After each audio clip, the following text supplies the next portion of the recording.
Disney is currently and deservedly getting it from all directions over their cowardly decision to vainly try to appease Donald Trump and the MAGA movement by sacrificing Jimmy Kimmel on the altar of the end of the First Amendment. And so a lot of people aren't happy about that. A lot of people, whether you're a fan of Jimmy Kimmel or not, don't want to see yet more giving into the Trump administration. And so evidently Disney's stock has been hit because of a mass wave of cancellations of Disney Plus and Hulu and all that.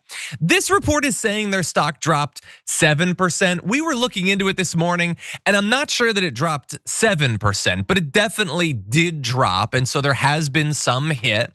But as Mark Ruffalo, who notably is a big star in the MCU, which Disney owns, he says it could get a lot worse, saying it's gonna go down a lot further if they cancel a show. Disney does not wanna be the ones that broke America. He's pointing out there, this is what it's dropped just like from people seeing the suspension and wondering what's gonna happen long term. They haven't technically fired him. If they do fire him after seeing all this uproar, then I don't know, a clearer signal that they could be sending to their subscribers about their values going forward. And you can expect more cancellations. I mean, think about all the different like franchises they have, all the Star Wars and Marvel and Hulu, let alone Disney and the live act. Like, so what? Like, if any of those people do anything that the Trump administration doesn't like, Brendan Carr can just lean on them. And then Disney has shown that they're not going to stand by their talent. And so that will be a very strong signal, and we'll be waiting to find out. But I want to give Mark Ruffalo credit for speaking out against, like he could lose his job as a result of this. Like he could still be in more Avengers movies. He could be in Doomsday. Maybe he loses that. That's big money potentially, but he's willing to do that because Mark Ruffalo is one, in terms of actors, he's one of the best. He's always been on the right side of a lot of issues. But it's not just him.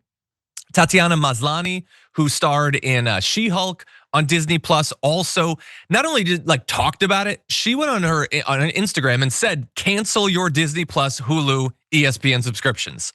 That could definitely get her fired, assuming that they were going to bring her back for either another season or in Doomsday or something.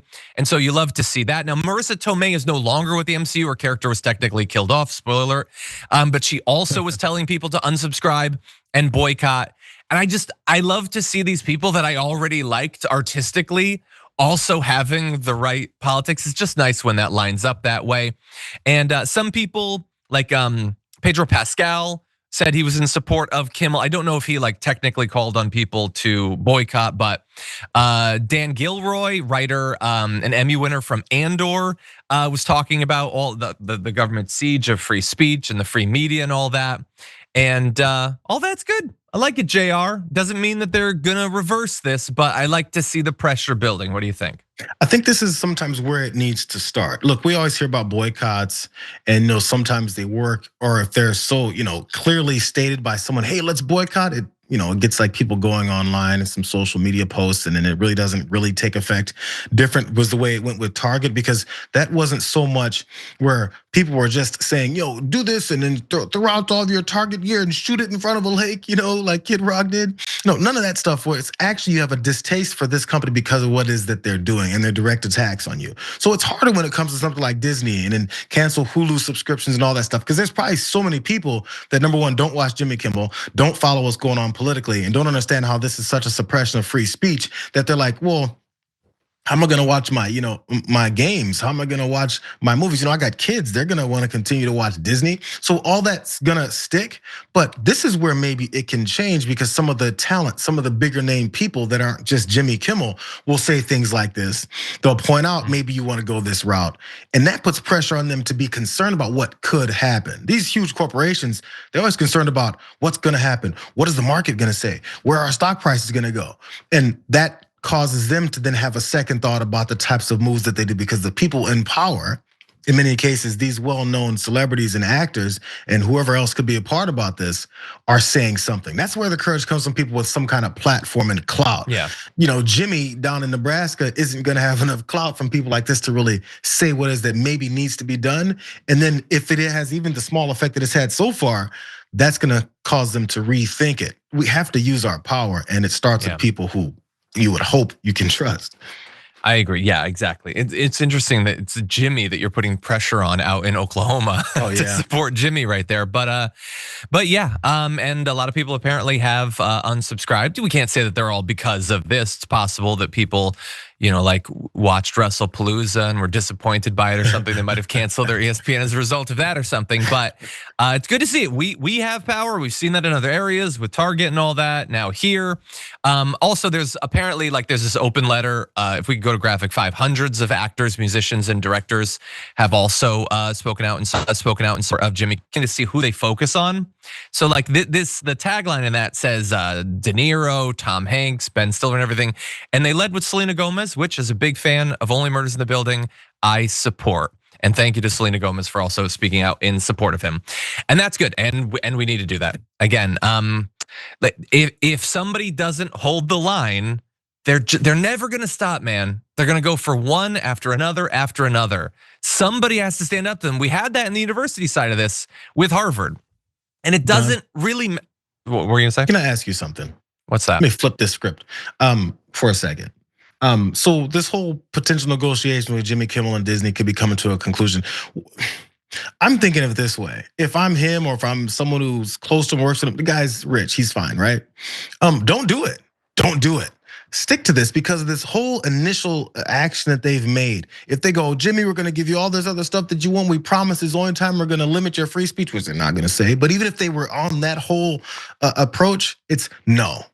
You guys need to live with this decision. How often do we let these folks get away with the decisions that they've made and the approaches that they've gone and the tone that they're now setting? As we saw the day after, from Donald Trump to the FCC chair who was doing all this, they all leaned on more folks and said, CBS, you're up next. NBC, you should do it next. They go straight to attacking everyone else. Yeah. They use it. So use it to the other direction. Like, I'm not coming back. You guys effed up. Live with the consequences. I don't need you anymore. Go work somewhere else, bro. I know he's been doing it for a really long time, and he's got his 200 people working there. So I always, again, it's never just about the person in front of the camera. But I said the same thing on Friday. I was like, if you were to go back, how much faith would you have? I don't know. And I still feel that way. Again, it's gonna come down to him. And a lot of people are like, oh, you're only doing this because you love Jimmy or whatever. I just wanna be very clear about this. For better or worse, I don't watch Jimmy Kimmel. I've never just put on Jimmy Kimmel. I've watched some of his clips. He did the impassioned thing about healthcare back in the day. I've just never, his just sense of humor just doesn't perfectly line up with me. So I've literally never watched an episode of that. That is irrelevant. These are our rights, okay?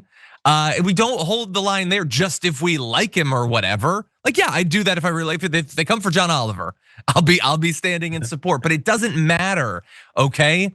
The rights are what matters. It's putting up some sort of defense against this, and we've seen so few people in any area of society willing to do that over the course of this last year. And so, yeah, I get it that he's rich and well connected and all that, and that's going to rub some people the wrong way. That he's the one that people are standing up for. But at a certain point, it's anywhere. They're apparently working on some sort of compromise to bring his show back. We'll see, what that ends up being and whether it's something that he can live with. We'll have to wait and find out.